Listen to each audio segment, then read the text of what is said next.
Let's listen to some of your fellow hunters regarding their goose hunting experiences. First, we'll listen to Joe Kwon and Mike Scoro. Mike, what do you think is your most important piece of equipment out here when we're hunting in Northwest Oregon to ID these geese so we don't have to take a dusky accidentally? Right. Well, in my opinion, glasses definitely are a major part of this for us. Reason being is when we're hunting together, just like me and Joe, one of us is looking through the glasses while the other one is calling, and so we can each have one thing to concentrate on at one time. So there is no mistakes to happen there. But you know, if you're just hunting by yourself, it's very easy for a dusky to sneak in with a flock of good birds, and this just eliminates the errors. Basically, it's a necessity that everybody should have with them. Yeah, I agree with that.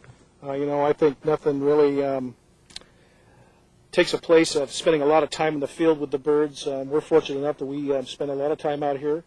We look at a lot of birds off-season and during the season, and Mike and I have passed up a tremendous amount of shots just because we weren't sure. When you're out here in the field for quite a length of time, you get to know the birds, how they fly, their wings. For example, on this tavener here, we have a little bit more narrow wing than like on a dusky. We have a real nice broad wing on them. That's one way to locate them. Sometimes it's hard to tell, especially in a dark day or a foggy day. One thing I like to look for too is when you get the birds close, I like to look for that real sharp contrast between this white patch and the breast. And a lot of the duskies, you have a very, very sharp contrast. I mean, it's a very visible contrast there. And usually I pass up those shots. If they blend, like this kind of blends like this, and I get a good look at the bird, I'm shooting it. He's in trouble. So that's kind of how we do it. I think, Mike, in your opinion, that nothing helps more than experience in the field, spending a lot of time learning how to hunt, learning how to call, and really scouting your birds so you can get as close as you can to get real sure, clean shots. One thing that I prefer to do is I'm not just out here just for the shooting part of it. My goal is to get the birds in as close as I possibly can, and in order to educate everybody that we're trying to take out and help out to see which birds are good and which not. And there's a lot of times where we go out in the mornings and we pass up on a few flocks in order to show the people that there were some bad birds in there, just so they do not take that chance. Because all it does is you have one opportunity and you destroy it and your season's done. Yeah. So if when in doubt, don't take the shot. Let it fly. There'll be more. We've got lots of birds out here. There'll be more. You have your chances. This next hunter is Bill Monroe, noted outdoor writer, who mistakenly took a dusky Canada goose. Here is his perspective.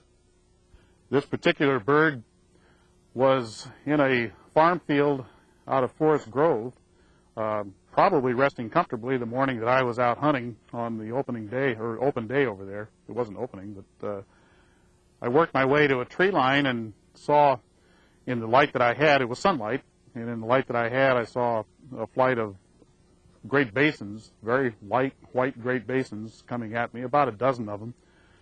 They came just out of gun range over the tree line, went behind me. I turned and called them, and I watched them circle around behind, and they were coming back to the call, and I assumed that I was in the clear and this was going to be a pretty good shot. Unbeknownst to me, about a half a dozen duskies got up and joined them. So when they came back over the tree line, assuming that I had a clear shot, I went ahead and made the shot, and this is the result. In 25 years, 2 duskies, you might say, well, that's a pretty good average. It wasn't so much fun for me as it fell, realizing that that was not at all as light as I thought it was going to be, and knowing full well the consequences. But it happened, and it's going to happen probably to some of you, and you will feel alternately bad and upset about it. But for the rest of us, there are things that we can do to minimize the results of hunting in a forest of tight regulations like this. Lighting is the big factor. I had bright sunlight, and depending on where the sunlight hits this thing, it will indeed change colors, especially when it's in the air. The other factor is, as they say in business, location, location, location. Some areas that I hunt geese in Northwest Oregon have very few duskies in them, and it's pretty safe to hunt. And maybe I was lulled into feeling pretty comfortable about the hunt. Other areas, like the one that I shot this one in, I've got a real mix of all different kinds of geese: small, large, dark, and light. But anyway, this is my bird, and I, like you, am going to view this video and pay my money and take my chances again. I don't think any of us should quit goose hunting, but we can certainly be a little more cautious about what we're doing.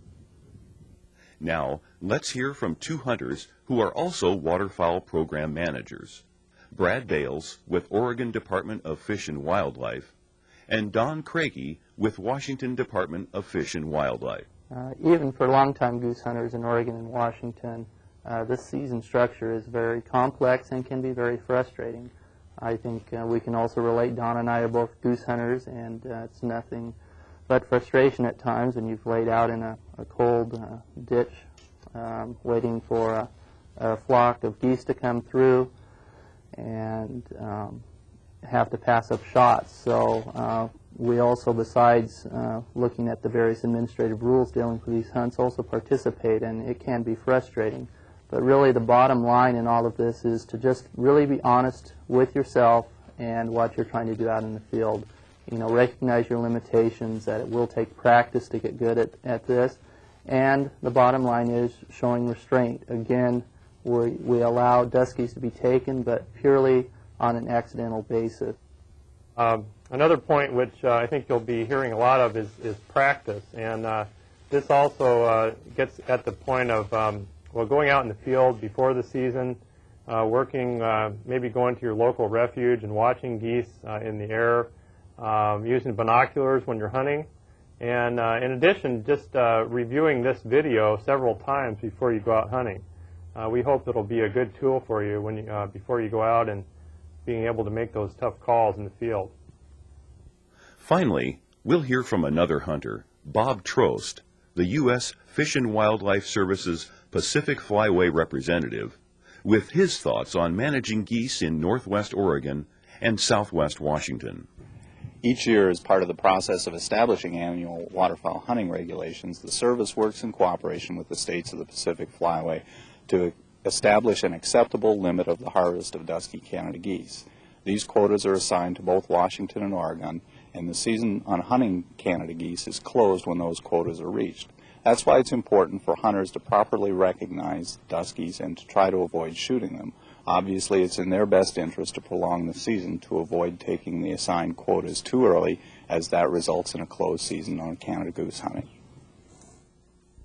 Please remember that hunting is a privilege, not a right. Waterfowl hunting is a fine American tradition, and we here in the Northwest are blessed with some of the best goose hunting opportunities anywhere in North America. If we wish to continue to enjoy goose hunting, then it is our joint responsibility, yours and mine together as concerned goose hunters, to learn and apply goose identification skills whenever we are afield. It is our job as hunters, not somebody else's. Successful hunting has different meanings for different hunters. For some, it is merely a chance to break away from the daily routine and spend a day afield. For others, it might mean an opportunity to fill a bag limit. Whatever your personal definition of successful hunting, remember that waterfowl needs come first. Our ability to provide goose hunting seasons in Northwest Oregon and Southwest Washington is directly related to your skills in protecting dusky geese. Study this tape. Review your written materials. Scout before you hunt and practice identifying birds before and during the season. Hunt with experienced hunters. Use binoculars to aid in your identification skills. Visit refuges and talk to fellow hunters, landowners, and biologists. Remember to practice restraint whenever you are in doubt. We wish you good luck and a good goose hunting season.